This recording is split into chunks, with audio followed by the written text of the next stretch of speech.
Hello everyone and welcome to another virtual visit with JapanGuide.com. My name's Matt and today I'm going to be taking you all on a little tour of Kusatsu Onsen, which is a beautiful hot spring town in the mountains of Gunma Prefecture. Now, Kusatsu is one of, if not the most popular and celebrated hot spring resorts in Japan, located on the slopes of Mount Kazatsu Shirane, which is an active volcano. It's known for its high quality waters, very high in sulfur, very acidic, and believed to have all sorts of beneficial properties. There are multiple sources in and around the town that provide water to the many ryokan and public baths, and as we explore the town, we'll see that there is flowing water everywhere. In fact, Kazatsu naturally produces more hot spring water than any other hot spring in Japan. At the center of the town is the Yubataki, or hot water field, which is the symbol of the town, and this is basically a big open hot spring source, and not only that, but a really interesting system of harnessing it. As we make our way around, there are over a dozen small public baths spread around the town, mainly just for use for residents, but some are available and actually free to use by tourists. Many more baths can be found in paid bathing facilities and even the local ryokan. Now, today, throughout the video, I'm going to be doing my best to respond to your comments. So if you have any questions, if you're enjoying the video, or maybe if you've been there yourself, please do let us know in the comments and I'll do my best to get back to you. Okay.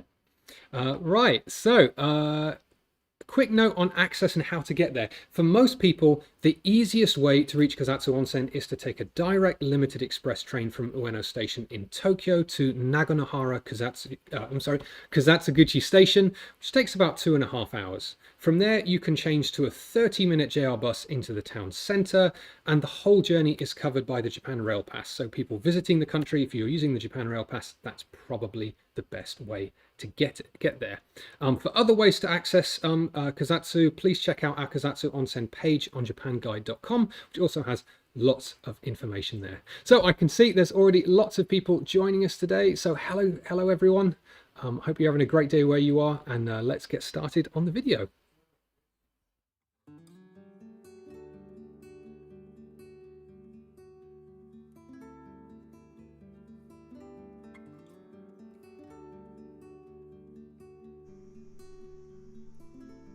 Okay, now here we're starting from the Kazatsu Onsen bus terminal and slowly making our way towards the center of town. As you can see, it's a beautiful sunny day, and although this is just an ordinary street, we're already setting the scene with some nice flowers and some of these picturesque traditional looking shops around us. Now just to our left right here is the first little public footpath that we're seeing, and as you can see, it looks pretty new. It's this really nice wooden structure. And you're going to see a few of these dotted around town.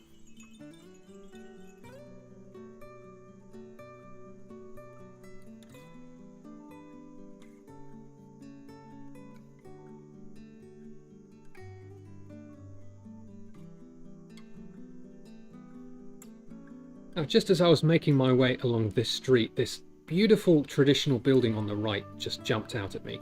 Now I think this is just a souvenir shop selling pickles and other little bits and pieces that you can get from the town, but just really beautiful wooden facade there, and I just couldn't help but wondering how long it's looked exactly like that. And outside you can see these stone tablets, hand-painted wooden signs announcing what they're selling, and even a little tanuki, kind of raccoon dog in Japanese mythology.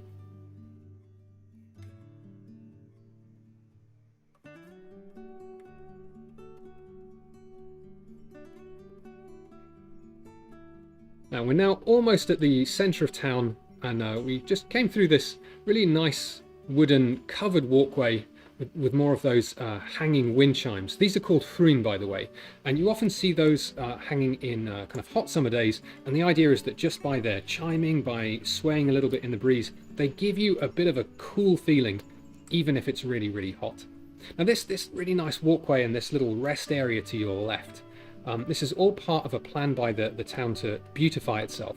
I think before that, in this area used to have just a really ugly car park, but these attempts to beautify the town have really paid off, and as we make our way around, you're going to see just how nice it's looking.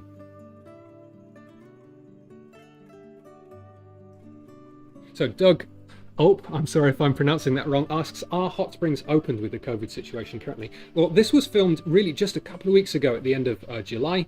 As you can see, there are still people around. The actual situation is, constantly changing, so it's always worth, checking out what's going on with the actual travel situation. But around here, people are still going to hot springs and enjoying themselves.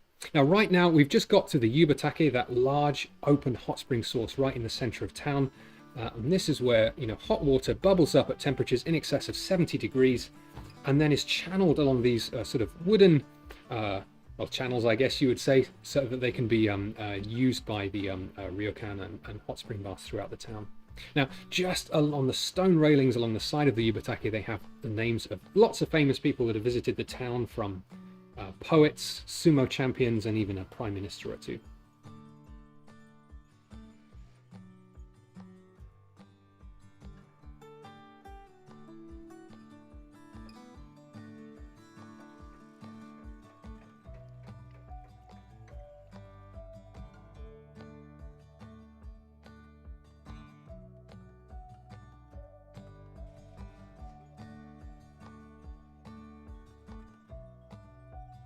Now you can get a bit of a closer look at those really interesting wooden channels. Now the purpose of these is just to cool the water very slightly as it flows down to a kind of a big channel there at the bottom, from where it can be harnessed by the local bathhouses.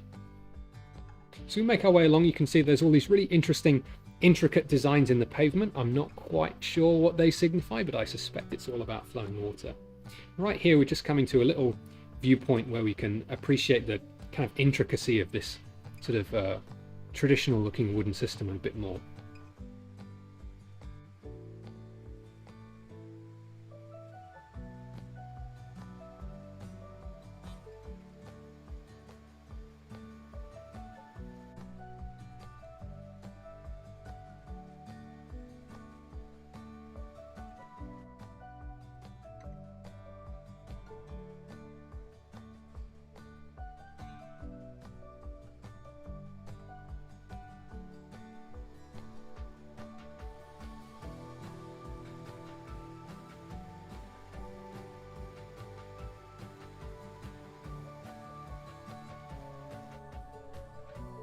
So right now we're making our way down to that kind of really iconic waterfall at the foot of the Yubataki. I think someone mentioned in the comments this is, really one of the best places to get a picture. I certainly saw lots of tourists lining up to take a selfie here. And yeah, really beautiful, iconic spot. And I don't know if I mentioned earlier on, but you can really see this kind of almost luminescent looking kind of milky blue quality the water has. And that's due to the mineral buildup that really tells you that this is kind of authentic hot spring water. All around this part of the town centre is, of course, the sound of flowing water and this incredibly strong but still not totally unpleasant smell of sulphur that just comes up naturally with the water. Just a few steps is this little foot bath, which I decided to try, and although I might look relaxed, I can tell you that was very, very hot. I think I burnt off a couple of layers of skin right there. Right now we are making our way northwest along one of those narrow streets. We're going to pass a few of these little restaurants, cafes, rest stops, things like that, and take a little detour to a beautiful shrine that is just a nice little kind of change of atmosphere.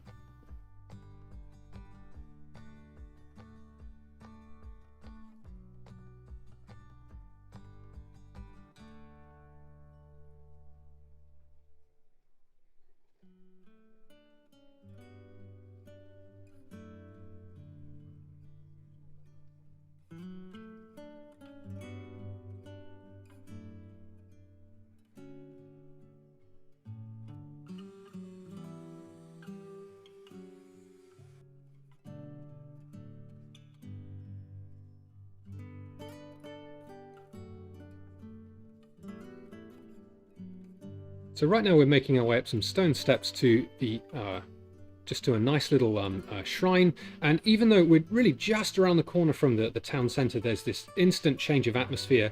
I remember I could just hear the cicadas just buzzing away in the foliage, and it's just really nice, peaceful spot.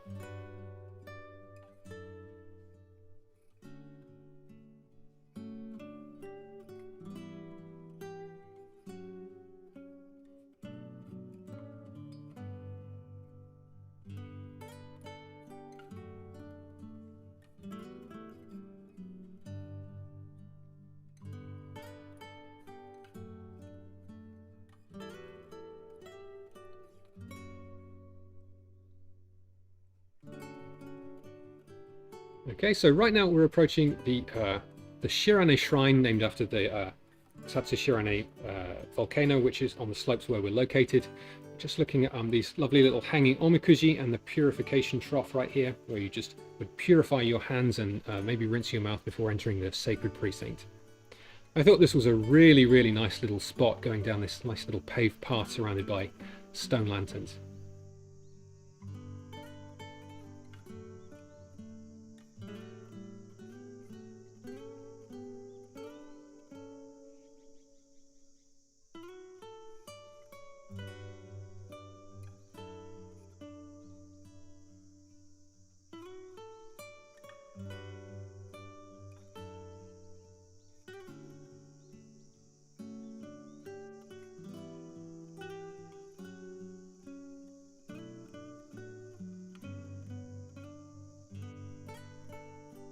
So we've just passed under that lovely stone torii gate, and now we're in the main precinct of the shrine.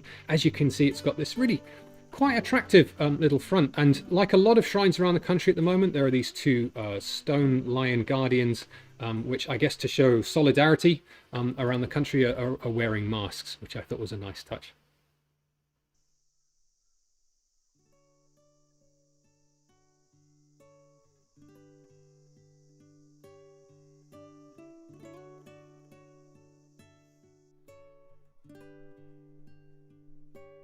Okay, so now we're back on Yubataki Street, making our way west towards Sainokawara Park, which is a beautiful little park just outside of the main town.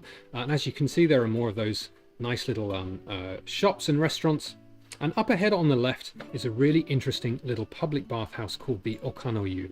And I remember just as soon as I saw it, it just really jumped out as a really quaint looking bathhouse. And again, I couldn't tell you how old it is, but it just looked really nice.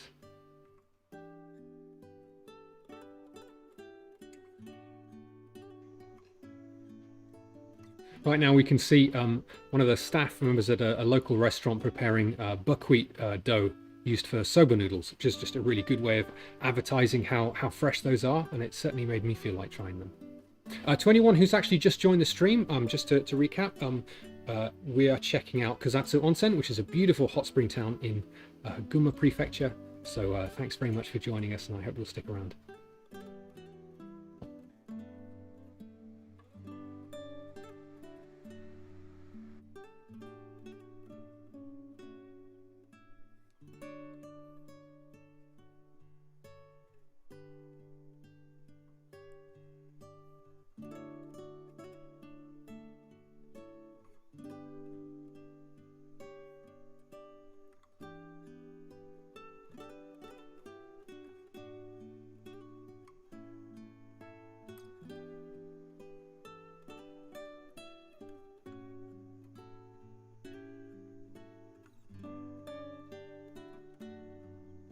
Just making our way along this road, I just saw this cute little traditional looking shop, so had to pop in and have a look. And inside we can just see some traditional goods, things like more pickles, and even a nice little row of marmalade at the back, which made me want to try it.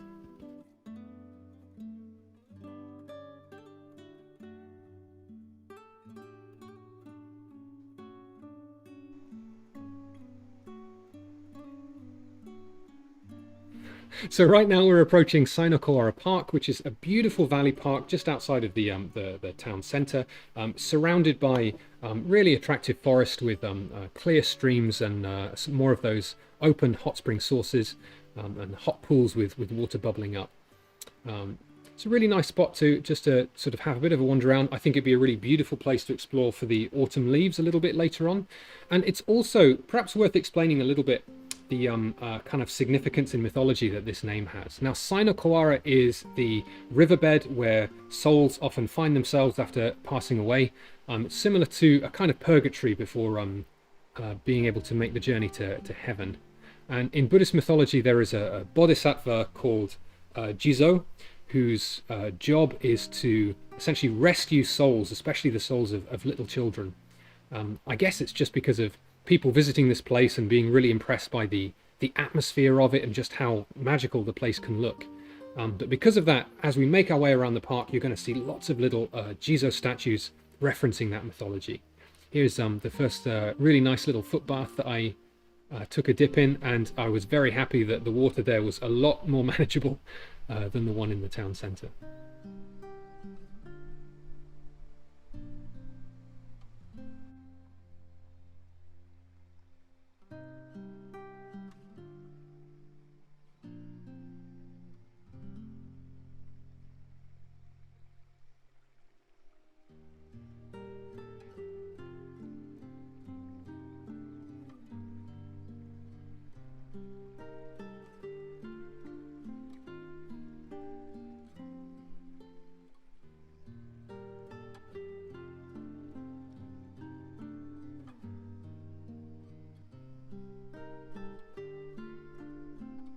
So just as we make our way along this really nice little path, to our left is another one of those natural hot spring sources, and this one's got quite an interesting name. It's called the Demon's Teapot, and once we take a look at it, you'll see a little sign there with a little picture and a name tag on it, and even a little poem about it, which I thought was quite cute.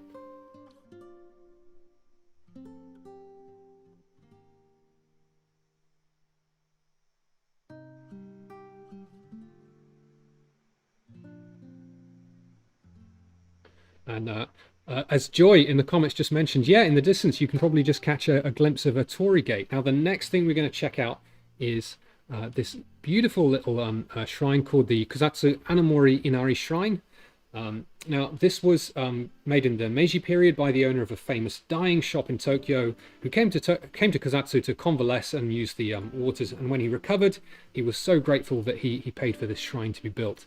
Now anyone who's been to Kyoto and seen Fushimi Inari, I'm sure you're going to recognize the little row of red torii gates and these fox shrine guardians, again wearing cute little masks.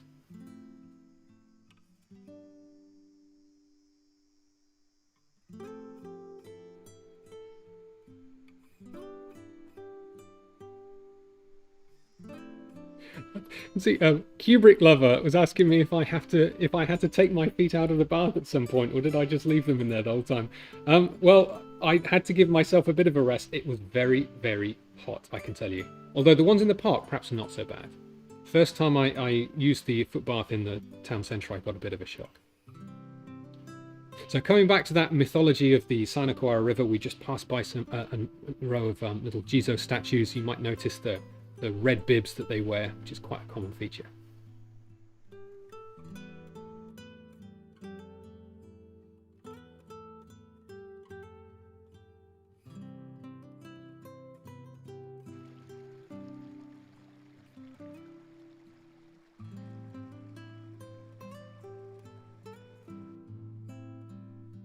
So I think Joy was asking me just now what was the temperature. I couldn't tell you because I didn't check, but it seemed very, very hot and a little bit humid as I was making my way around. I think for people who are keen to escape the heat in the city, it's worth saying that Kazatsu Onsen is located maybe about 15,000 meters above sea level, so it's going to be quite a bit cooler than it is in Tokyo at the same time.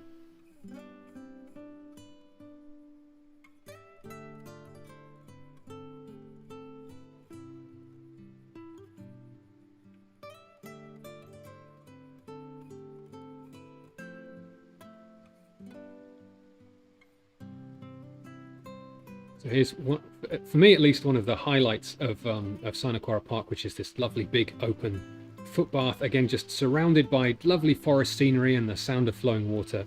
Really, really beautiful spot.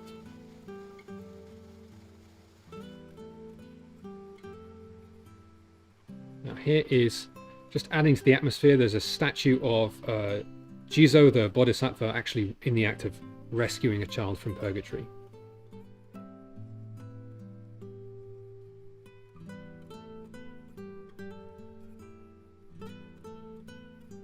Now, up ahead to our left is the visitor centre, and further on, a little bit to the right, is the Sinakawara Rotembro, which means a sort of an open-air bath. It's a very popular spot. The waters are fed by the Bandai Springs nearby, and again, very acidic, very rich in chloride sulfate, and the local saying is that it can cure everything but a broken heart. So Andreas asks, how far is this town from Tokyo? For detailed information, it's worth checking the page on the website. But again, you can get there in about 2.5 hours on the Limited Express from Tokyo Ueno Station, and from there you would need to change to a 30-minute bus ride. There are some other ways of getting there, so it's worth just having a look at the website for more detail. So now on our way back from town, we just saw that curious little cat that attacked my microphone a little bit, and this amazing little shop that I happened to pass by, and it seemed that almost everything sold in the shop was lucky cats, and for some reason all around were photos of what seemed to be every cat that ever lived in the neighborhood, maybe, but really nice little spot.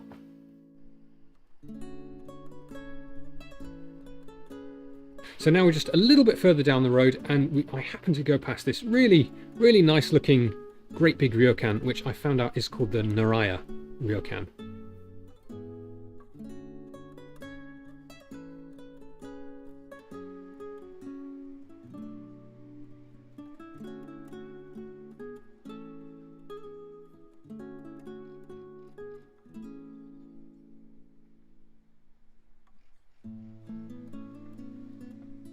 As you can see, we've come around in a big loop, and now we're back at the Yubataki for another quick view of the flowing water there.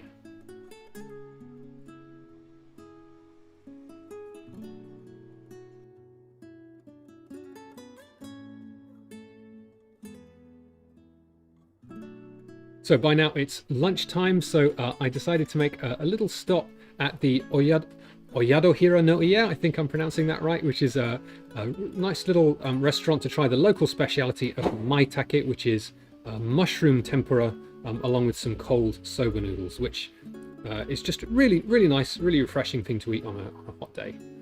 In a moment you can see a really clumsy photo of me trying to eat soba noodles with one hand while filming it with the other.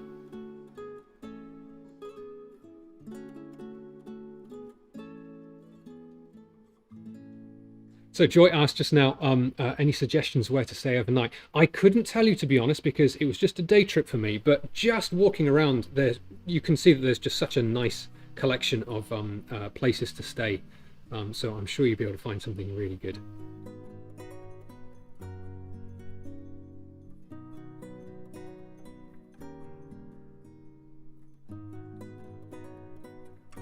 So right now we're making our way northeast, passing some other nice little ryokan, and the next thing I'm going to show you is a really tiny but interesting looking bathhouse. This is the Nikawa Noyu.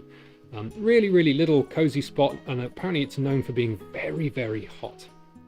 The next thing we're going to do is I'm taking you on a little bit of a detour past the Otaki Noyu, which is one of those paid bathhouses, and here's a bit of an interesting onsen spot for the real onsen nerds out there.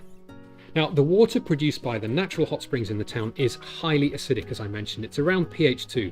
So if you were to drop a 1 yen coin in, it would most likely dissolve within a week.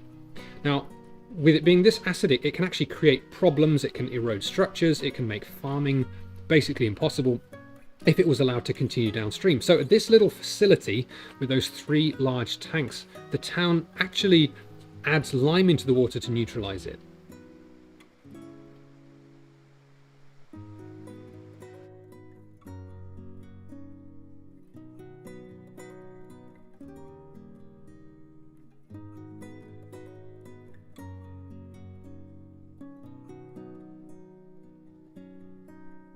So right now we're making our way back west along Gizo Street towards the Yubataki, and here, just coming up, is Jizonoyu, which is another of the town's best known hot springs.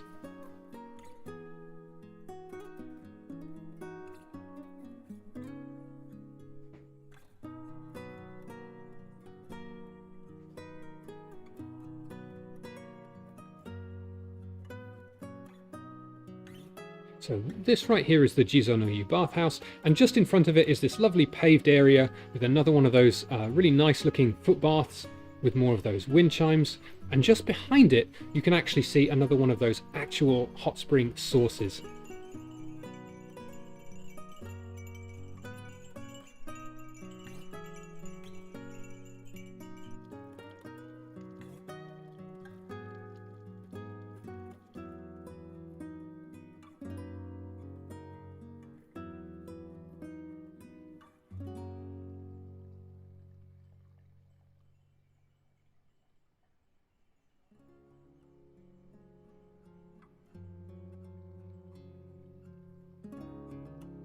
So here is that natural hot spring source. We just saw a couple of Gizo statues, and just behind it is this small temple called the Jizonoyu, again dedicated to that Bodhisattva called Gizo, who rescues souls from purgatory. Here he is, and it's said that by praying at this temple you can actually benefit your eyesight.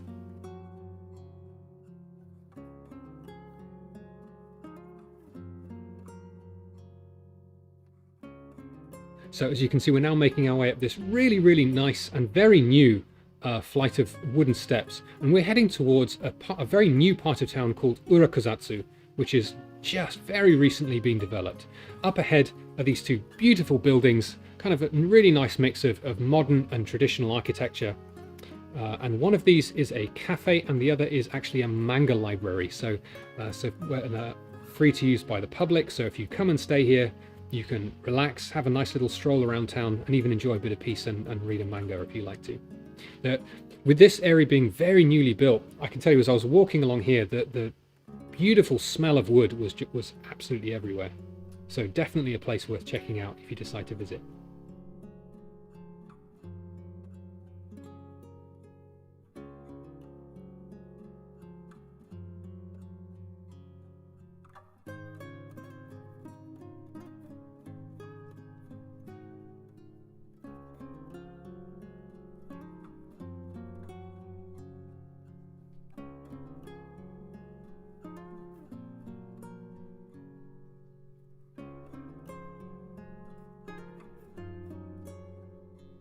So I agree with Andreas there. There's just something really special about these simple wooden structures, isn't there? And we're just about to pass another big ryokan hot spring area called the Gensen Ichinoyu, which again has just got this beautiful, intricate, but at the same time simple, earthy woodwork on it that just perfectly seems to match this area of town that we're in.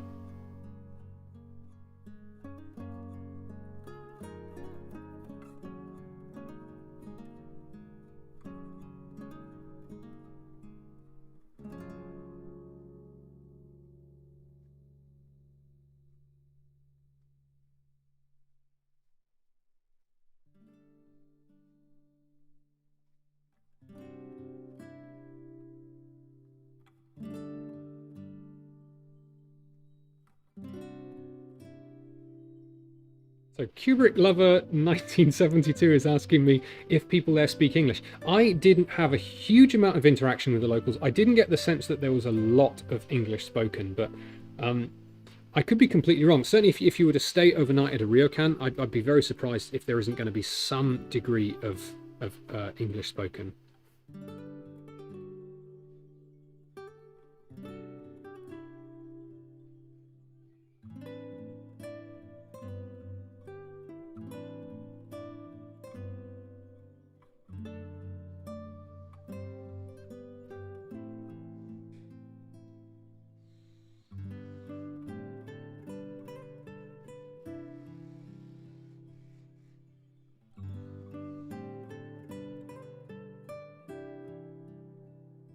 So here we are back at the Yubataki with that lovely flowing water there, and the next thing I'm going to show you guys is the Shirane Noyu, which is this lovely old-fashioned looking public bathhouse.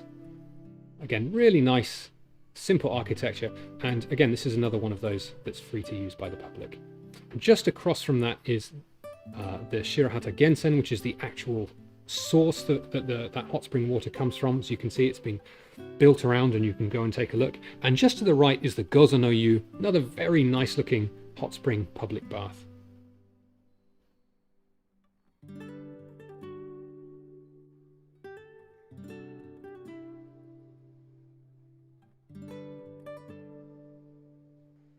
Now just over to the left I saw this building, and I don't think it's anything amazing. I think it's just a teppanyaki restaurant as I remember, but there's just something really interesting about that building. It reminded me of Spirited Away or something similar.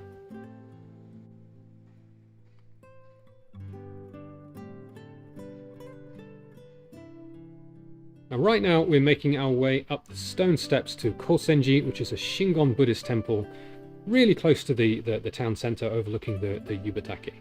Now, right now the steps look a little bit plain, but on special occasions, on weekends, I understand sometimes they actually cover all of these steps with over 1,500 candles, which I'm sure would be quite something to see.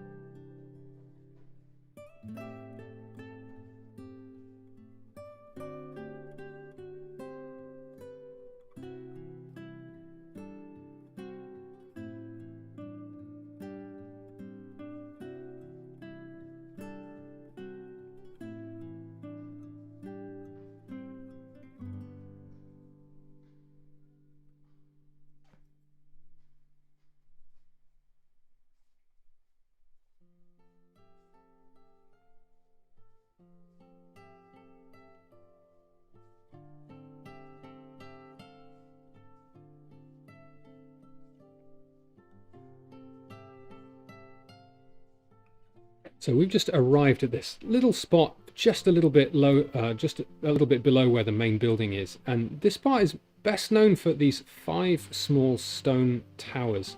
Now, I couldn't tell you exactly which one is which, but the oldest one here was donated, I think, in 1734.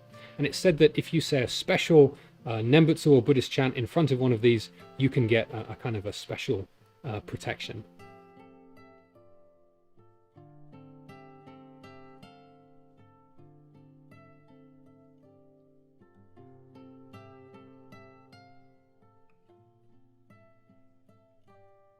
I think one of the questions you sometimes see what the difference is between paid and free public baths. I think there is something really special about just enjoying those public baths. They have a kind of a really nice ambience to them. There's something earthy and simple about it. If you wanted a more luxurious experience, like your own private bath, you'd really need to stay at a nice ryokan for that. And almost every ryokan has its own really special atmosphere to it. So it's definitely worth experiencing both, I think.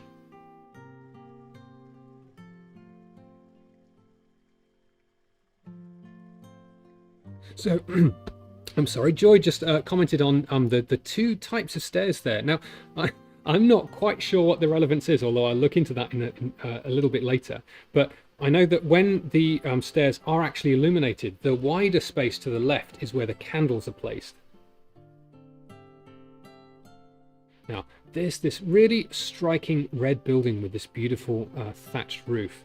Now, this was built in 1704 to house a special image of Yakushi Nyorai. That is the Buddha of health and medicine. So a very common and relevant site at hot spring towns just like this. Now the actual image that's kept inside it is said to have been carved from a piece of the great Buddha at Todaiji in Nara. I don't know if any of you have been there and seen that. And then just outside that red building, here's another one of the temple's really special treasures. This is called the Fish Basket Canon. It was donated in 1771 by a wealthy restaurant owner in the town, and it's actually dedicated to the spirits of all the fish served at the restaurant, which I thought was nice. So as you can see, now we're back in the town centre for a last look at the Yubataki area now that the lights are on.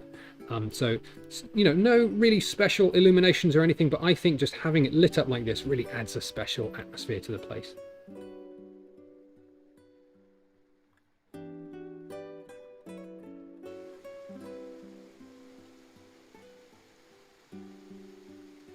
So I'm probably going to pronounce this wrong. Santi asked, who is the monk used for the statue at the temple? That is actually Kobo Daishi, who was the founder of Shingon Buddhism in Japan. You'll often find an image of him at Shingon temples like that. So Chonilia, I'm sorry, I'm going to pronounce this wrong. Diwasasri Pucci asked, any recommendation for souvenirs? Now, apart from trying the local snacks in the area, one really nice thing you can actually take away with you is the actual sort of bath salts scraped from the hot spring sources like the one we saw at Yubataki. So that contains those minerals that come naturally in the water, and that adds something really special if you wanted to take those home and put them in a bath. So everyone, thank you so much for joining us for that video. Now I'm going to stick around for a little bit and answer any more of your questions. So please do in the comments let us know how you think we did, if you had any other thoughts on the place, or if you've got any final questions for me. So first question then, we've got a visitor here planning to go in 2023. Are there already fall foliage, or is there already going to be fall foliage from the last week of October through to the first week of November? I know that fall foliage is a little late in Japan compared to the USA. So many areas of Japan excuse me, do have a nice full foliage during that time, but it is just a little bit early for the big cities like Tokyo and Kyoto, where the peak is usually going to be around kind of late November, I guess. Kubrick Lover 1972 asked, what time of year is it over here? Now, I actually filmed that video in the last week of July. So really at the pretty much at the height of summer, I would say. It was a very hot, sunny day, but perhaps the humidity is a little bit less than what it would be in the big cities. So, LAI Santim asked, going to Japan with some friends when things are stable, how are the prices? Affordable or overall high? Right now, the prices are very low because demand is very low. Generally, there is a wide array of budget options available in Japan. Honestly, I used to work arranging trips for people in Japan, and I can tell you that there really is a trip to be designed for just about any budget. You know, I always used to find the most expensive thing for budget customers was paying for the flights. After that, you can almost always find, you know, a good deal.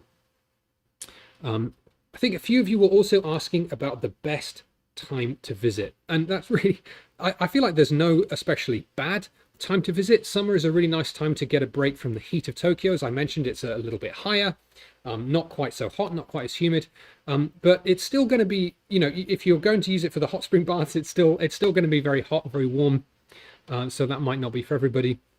In winter, you might get a little bit of snow, and there's a ski resort not very far away, so, you know, a great little escape for hot spring bathing and to enjoy the winter scenery.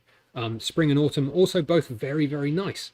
So really no particularly bad time to visit. I think it really depends what kind of scenery you want to enjoy, what kind of experience you want to have.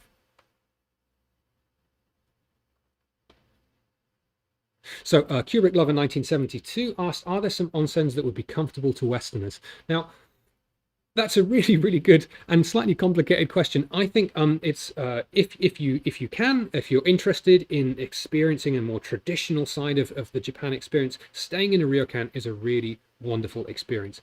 I know that it can maybe seem a little bit daunting to some people, but it's often a very, very friendly experience. It can give you a lot of insight into Japanese hospitality and how things are. I think it would be worth maybe doing a little bit of shopping around to see what the right experience for you is. And again, please do check out our ryokan video on our channel, which has lots of tips about how to stay at a ryokan, what kinds of things you can expect. Coming back to this question, Hiroko Takada asked, what's the difference between paid and free public baths? Now, the free ones are very small communal baths, like the Shirane Noyu that we saw briefly, the Jizonoyu. So the facilities are very basic. You're really just looking at a changing room and a little pool. Many of them are even unmanned. Whereas the paid ones, like the Gizonoyu that we saw just across from the Yubataki and the Otakinoyu, are much larger, more pools, more facilities, more space. You might even be able to rent a private bath just for yourself. So it's a bit of a different experience. And honestly, for lots of visitors, I would recommend trying both at some point. Very important question at the moment. How are the COVID-19 safety protocols? What kind of safety procedures can you expect? Well, in Japan, it's pretty ubiquitous that you're going to find alcohol at the entrance to shops, to any kind of public facilities. You're going to be expected to wear a mask pretty much all the time. I kept my mask on all the time, even outdoors, as there are people walking about. But you're not going to be wearing a mask in the bathing area, obviously. So, you know, it kind of really depends on how you feel about approaching that. So another question: don't most Japanese tourists vacation in their country in summer and winter? Well, popular times for trips like this might be the summer holidays around, especially around mid-August. Golden Week is another very busy little holiday from late April to early May, and of course New Year's. Now I can see, again, I'm terrible with the pronunciation. Myrna Santiago Sanquez is asking, is the end of November cold? I would say generally the kind of autumn is likely to not be quite as bad as it might be in quite as cold as it would be in other countries. I'd say you're looking at a daytime high around about 7, maybe a nighttime low of the lowest, perhaps -1. Okay, so does anyone have any final questions for me? Anything else you might want to add? I'd be happy to answer any last questions. No. Well, okay, well, I guess we'll stop there for today. But everyone, thank you so much for joining us today. It's been really wonderful having you with us. I'm so glad you all tuned in to take a look at this beautiful town that I enjoyed making so much. I think please do tune in again for our future live streams, which we've been enjoying working on very much. Really, really nice to get a chance to actually interact with you guys a little bit more. So I hope you will join us again in future. So again, once again, thank you so much, guys, and join us again soon. Goodbye.